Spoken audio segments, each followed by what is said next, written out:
ओम शांति।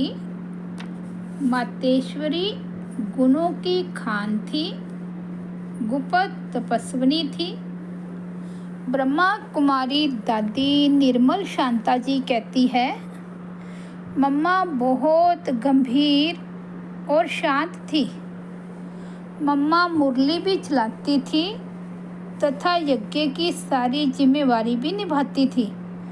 सब कार्य कराना संभालना उनको ही करना पड़ता था।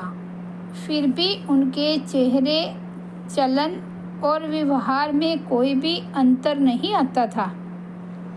वह एकदम शांत, गंभीर, मधुर और एक रस रही।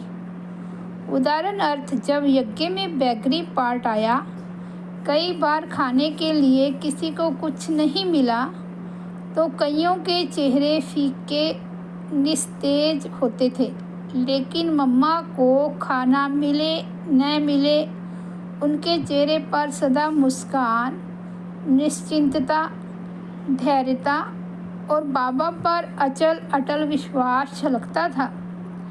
यहाँ तक कि यज्ञ में किसी का शरीर भी छूट जाता था तो भी मम्मा के चेहरे पर कोई बदलाव नहीं दिखाई पड़ता था। जब मम्मा की लौकिक माँ का देहांत हुआ, उस समय भी मम्मा ऐसे रही जैसे लौकिक रीति से वह उनकी कुछ भी नहीं है। एकदम शांत, स्थिर और एक रस। कभी कुछ हो जाए तो मम्मा हमें थोड़ा भी डांटे अथवा नाराज होवे, ऐसा कभी नहीं रहा। हमने तो अपनी इस जिंदगी में मम्मा में नाराजगी कभी देखी ही नहीं।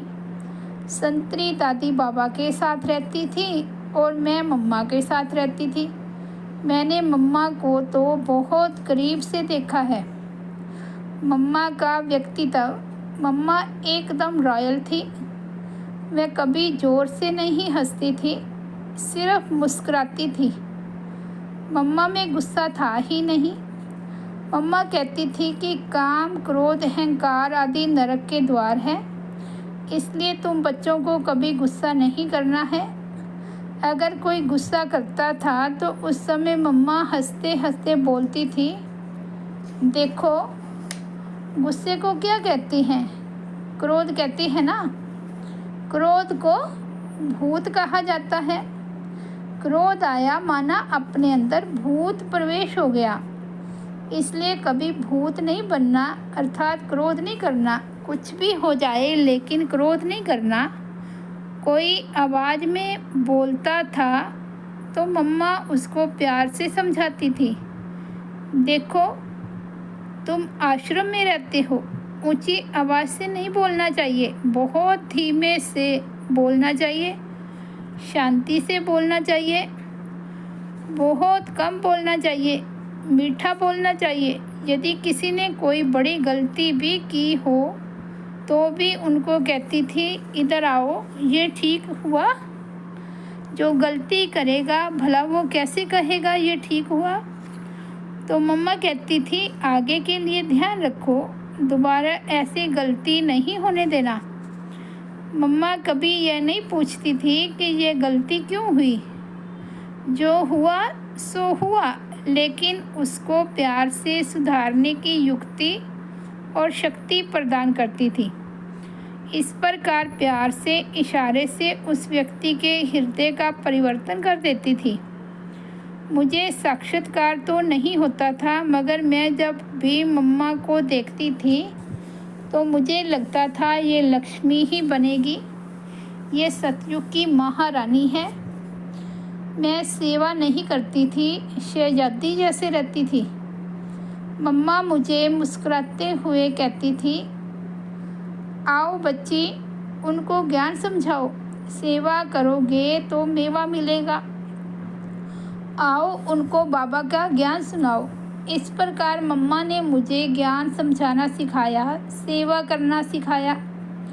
मम्मा ही क्यों यज्ञ माता बनी। मम्मा बहुत गुणवान थी। वह गुप्त तपस्विनी थी। देखने में साधारण लगती थी, लेकिन वह गुणों की खान थी। हमने तो जीवन में मम्मा का मूड ऑफ होते कभी नहीं देखा। बाबा के हर वचन का पालन शीघ्र और संपूर्ण रूप से किया करती थी। मम्मा में पालना की शक्ति अद्भुत थी। मैं मम्मा को मम्मा कहती थी और लौकिक माँ को यशोदा मैया कहती थी। इतनी पालना की शक्ति और प्यार की शक्ति थी मम्मा में। मैं तो बचपन से ही बहुत लाड प्यार से पली थी। मुझे अपने व्यक्तिगत काम ही करने नहीं आते थे, अपने बाल भी बनाने नहीं आते थे। मैं तो शहजादी जैसी थी, हर काम के लिए घर में नौकर रहते थे। लेकिन मम्मा ने मुझे हर कार्य करना सिखाया, गाड़ी चलाना, ज्ञान समझाना, बर्तन मांजना आदि आदि। इसका आधार मम्मा की स्नेह शक्ति और पालना शक्ति थी। इन्हीं श्रेष्ठ संस्कारों ने, मीठे स्वभाव ने एवं दैवी गुणों ने मम्मा को यज्ञ माता बनाया। हम मम्मा बाबा के तख्त नशीन कैसे बने? पहली बात है, कोई भी गलती न करो, काम क्रोध आदि का अंश मात्र भी न हो, देहाभिमान न हो, निरंतर अशरीरी स्थिति में रहो, दिल से बाबा को याद करो और सेवा करो, तब मम्मा बाबा के तख्त नशीन बनेंगे।